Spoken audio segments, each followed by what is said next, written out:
Here are 3 training, fitness, I don't care what category you want to put them under, kind of myths that you've been told.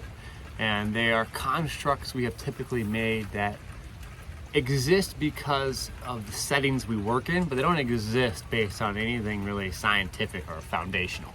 So let me just walk through the 3 really quick, and hopefully they're useful and helpful for you. Number 1 is time. A lot of people ask, how long should I work out for? And this is a bizarre concept, as if the length of time you work out somehow indicates anything regarding the intensity, the quality, even the quantity of your workout, right? You could be in the gym for 45 minutes, doesn't mean you're doing something for 45 minutes.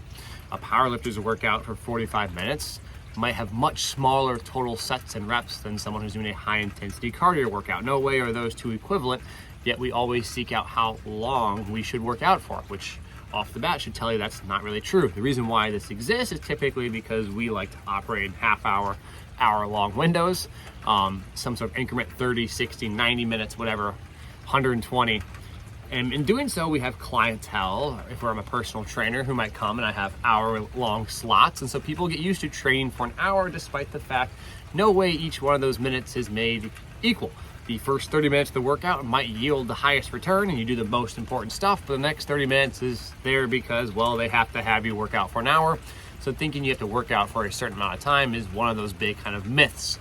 A lot of it is derived typically from cardiovascular fitness. You have to train at a certain heart rate for a certain amount of time to get certain benefits. Meta-analyses look at how long people work out for and reduction in, traumatic health events, heart failure, whatever it might be, chronic disease. And that's where a lot of that time recommendations come from, and they're totally fine, but just remember that's not really founded in like, oh, you have to lift for 60 minutes. Number 2, splits. Upper body split one day, lower body split the next day. Again, this is founded typically in bodybuilding, and there's a way to simply organize training. A lot of people found that training organization to be convenient and an easy way to make sure they're getting in the work they want to get in.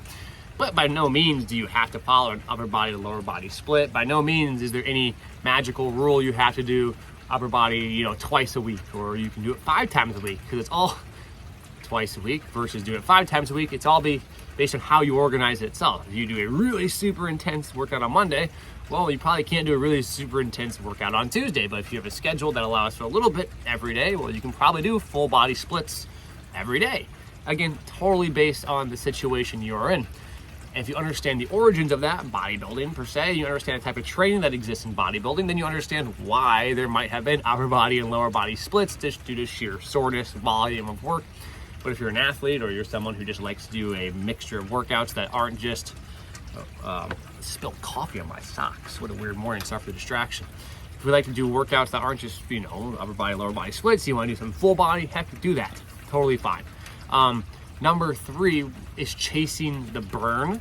And the reason why I say that, actually going to failure, there's lots of scientific benefits for muscle growth. There is good research on that.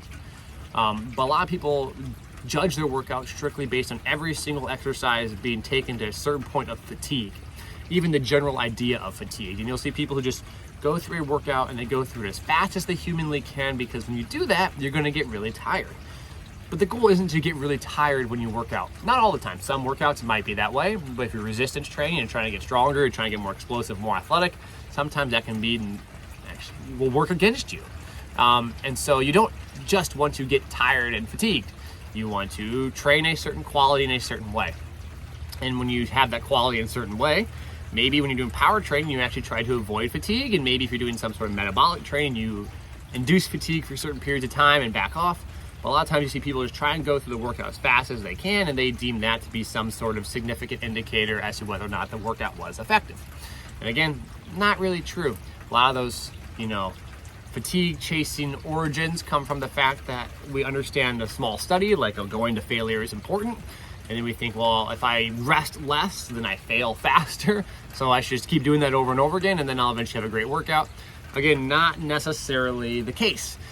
We want to make sure that we are training whatever quality appropriately. So that's just kind of a misidentification. Those are kind of the 3 big myths that you see people fall into, and it holds them back. And the reason why is because they don't work out because they don't have 60 minutes or X amount of time to work out. Really, you can do a short 10-minute workout and get a lot done. Number 2 is the upper body, lower body split. Some people don't know how to organize training very well. They don't want to do that kind of stuff. They don't find it enjoyable, so they limit themselves. Number 3 is chasing the fatigue. It becomes very exhausting, tiring, and you don't actually make the progress you want to make if you're trying to get bigger and stronger, maybe faster and more explosive. But that's not the best way to do it per se. So you actually work out, but don't even achieve the goals you're working out for. Those are my 3 big kind of training myths that I think people should at least consider. I don't want to say avoid, but consider when they go through developing their own training program and their own workouts to get more effective workouts done. So I appreciate you guys listening as always. I hope you enjoy. Feel free to subscribe and share, and take care.